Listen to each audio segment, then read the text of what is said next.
अभी आपको अपडेट करें, शुमाली वजीरिस्तान में सिक्योरिटी फोर्सेज और दहशतगर्दों के दरमियान फायरिंग का तबादला हुआ। ISPR के मुताबिक फायरिंग के तबादले में सिपाही शाहजेब इम्तियाज शहीद हुए हैं।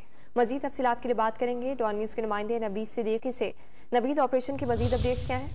ISPR जारी एक बयान के मुताबिक शुमाली वजीरिस्तान जिले में सिक्योरिटी फोर्सेज और दहशतगर्दों के दरमियान फायरिंग का तबादला हुआ है। फायरिंग का तबादला तखैर के इलाके में हुआ। फायरिंग के तबादले में सिपाही शाहजेब इम्तियाज शहीद हो गए। सिपाही शाहजेब इम्तियाज शहीद की उम्र 25 साल थी, जबकि उनका ताल्लुक कोटली सतिया रावलपिंडी से है। इलाके से दहशतगर्दों के खात्मे के लिए क्लियरेंस इस वक्त जारी है और दहशतगर्दों का पीछा किया जा रहा है। जी, बहुत शुक्रिया तफसीलात के लिए नवीद।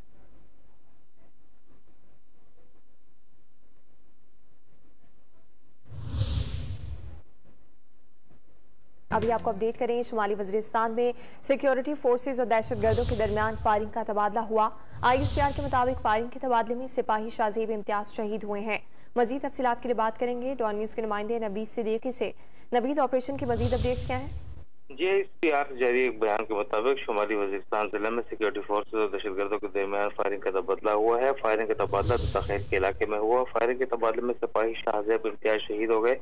सिपाही शाहजेब इम्तियाज शहीद की उम्र 25 साल थी, जबकि उनका ताल्लुक कोटली सतिया रावलपिंडी से है। इलाके से दहशतगर्दों के खात्मे के लिए क्लियरेंस इस वक्त जारी है और दहशतगर्दों का पीछा किया जा रहा है। जी, बहुत शुक्रिया तफसीलात के लिए नवीद।